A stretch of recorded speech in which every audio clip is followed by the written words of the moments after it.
ঠান্ডা একদম কাঁচা জলটা দেবে না, একটু জলটাকে ফুটিয়ে তারপর দেবে। তো ঢাকনা দিয়ে 5-10 মিনিট পর দেখলো যে না অলমোস্ট মানে রান্নাটা ফুটছে জল দেওয়ার পর।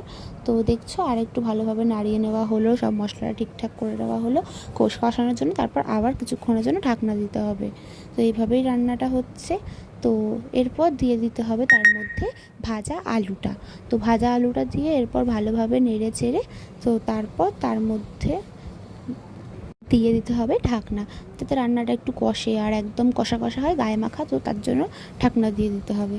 তো ঢাকনাটা দেওয়ার পর আরও 2-5 মিনিট পর খুলে দেখছে যে না জলটা পুরো টেনেই নিয়েছে, প্রায় আর বলতে লাগছে না। তো তারপর দেখছে যখন জলটা টানা হয়ে যাচ্ছে, তারপর তার মধ্যে আর একটু গরম মশলা ছড়িয়ে দেওয়া হলো। তো শাহি গরম মশলা দেওয়া হলো, তাতে এতে কী হয় রান্নার একটা সুগন্ধটাও ভালো হয় আর টেস্টটাও বাড়ে। তো তার জন্যই শাহি গরম মশলা দেওয়া।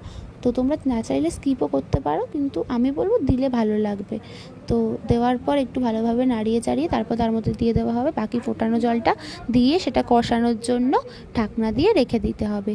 তো তোমাদের ভিডিওটা ভালো লাগলে অবশ্যই আবারও বলছি লাইক কমেন্ট শেয়ার, চ্যানেলটাকে সাবস্ক্রাইব করো, তোমাদের জন্য রোজ নতুন ভিডিও আনছি। হ্যাঁ, 1-2 দিন হয়তো মিস করতে যায়, কিন্তু কথা দিচ্ছি এরপর তোমাদের যতটা সম্ভব ভিডিও আপলোড করার চেষ্টা করব তোমাদের জন্য।